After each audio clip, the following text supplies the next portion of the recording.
We're kicking off the show tonight. We're doing a feature on a great, legendary Texas high school football coach. I want you to tell me, give me a guy in your career who really impacted you, both of you. Isaiah? It's a guy that I refer to as T-Dub, a.k.a. Tyrone Willingham. Coach Willingham came from the Notre Dame squad, the Golden Dome Cats over there, and came over to the University of Washington, and he was my coach as I was a quarterback of the team. He made a tremendous impact on my life on how to approach the game and how to be an individual. And for me, it would be a Texas legend, I would say. His name is Gene Stallings, man. He coached me at the University of Alabama, did some stints in the pros, but he helped elevate me, one, as a player, but more importantly, he always talked about me and my teammates about our family, our schoolwork, and things of that nature, and I really model myself after him when it comes to coaching and leadership. And, of course, Gene Stallings, legendary coach, not only with the Cowboys, but at Alabama. All right, CBS Sports Texas photojournalist Bill Ellis shows us the story of legendary Ennis head football coach Sam Harrell.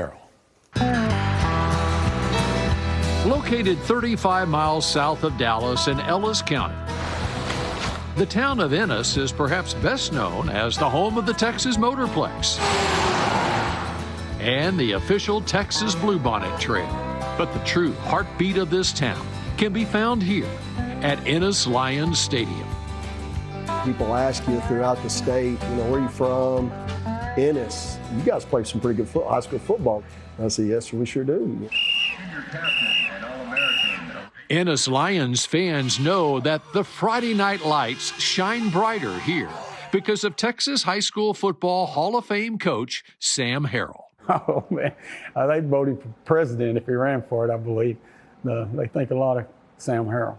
But Sam really helped this place, put on the map in Texas high school football. From 2000 to 2004, Sam Harrell's Ennis Lions won 3 Class 4A state championships, led by his 3 sons, Zach, Clark, and Graham Harrell, who rewrote the Texas high school record book before authoring one of the most iconic moments in this state's college football history, playing for Mike Leach at Texas Tech. From 28 to throw, goes to the right side for Crabtree. It's caught. He breaks A last-second touchdown pass to Michael Crabtree as the unbeaten 5th-ranked Red Raiders upset #1 ranked Texas in 2008. In fact, the origins of the spread offenses we see today in college football and the NFL, believe it or not, can be traced back 3 decades ago when Sam Harrell moved into the head coach's office inside the Ennis Lions fieldhouse.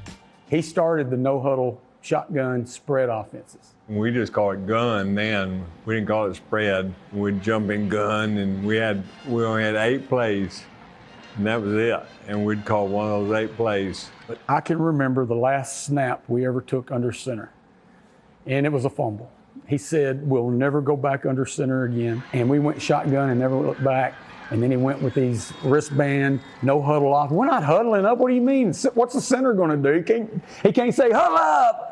I do know we were throwing RPOs before they were called RPOs. We were calling runs, and so we'd run and we'd tell the guy out there bubble, and we just told the quarterback, hey, if they don't have enough out there, throw it out there to him. And we didn't know it's called an RPO. He was an innovative trendsetter as an offensive play caller. But 1 year after winning his 3rd state title, Sam Harrell faced his biggest battle, diagnosed with multiple sclerosis. I was diagnosed in 2005, and by 9, I was kind of like I am now. Couldn't walk very well and couldn't do things, so I felt like I had to retire. So I retired after 9 from Ennis, and in 10 started going to Panama and getting stem cell treatments. And the first 1 or 2 didn't really help, but the 3rd one did. I remember the first time he retired from MS, he said, it's just the new me. The things that he's going to have to learn to do, the things he's going to have to learn to do without. And I just kept getting better and better and better, and so then I thought, well, golly, I can coach again. So Sam Harrell did what he was born to do. He started coaching again, eventually returning as Ennis head football coach in 2018. It was never resentful attitude about why me. He just fought. He's a fighter. He's a competitor. He's the most competitive man I've ever known. And I think Coach would tell you it's through God's grace and provision that he's been able to relive this coaching experience for the last 9 years, and how grateful he is for that. You know, you don't give me second chances in life, and I got a second chance to not only coach again, but coach here at Ennis again. But then a year and a half ago, MS reared its ugly head again. Harrell was forced to coach using a motorized scooter, and late last month, he announced his retirement, 1 month shy of his 69th birthday. My wife says, "Hey, your age is, you're old enough to retire." And I said, "Well, I don't want to. But my health is not good. My this MS has come back, and my walking's bad, my talking's bad, and everything. So I don't feel like I get to be much of a coach. You know, I want to be a coach. I want to get out there and be with them, you know." But at the Ennis Lions' last home game of the season, Sam Harrell got to be out there again, on the sidelines one last time with his 2004 state championship team. Coach Harrell was, like a father figure to a lot of us growing up. Not everyone can be in Ennis Lions. Honor a legend on and off the field. I actually messaged him a couple months ago saying how much of an impact he had on my life, just in general, as a man, as a coach, as a leader. Don't measure your success on wins and losses. Don't measure your success on how many championships you win. Measure your success on the influence you're having on kids every day. For a lot of people, he's been a rock and just such an inspiration on, getting up. I don't know the challenge that it's been for him to get up and get to work every morning. Emotionally, it's been really, really hard to see, one of your best friends have to close a successful career this way, He would go on and coach 5, 10 more years if he could. He's tried. And he's just, it's heartbreaking, but it's time.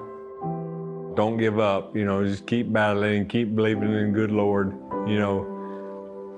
I went to Panama and got stem cells, but I still tell people all the time, I think it was the Lord that helped me, and that, whether he decides to use mud on the ground and make a blind man see, or stem cells to make a guy walk again, he can use what he wants to use. But he used those stem cells to give me about 9 years back, and so, don't give up and keep believing in our Heavenly Father. My God, the legacy he's gonna leave around here is truly amazing. He always told us, in life it's going to get hard, but you can't quit. Never gave up. Fight, competitive, and he loves kids. And he's treated them right.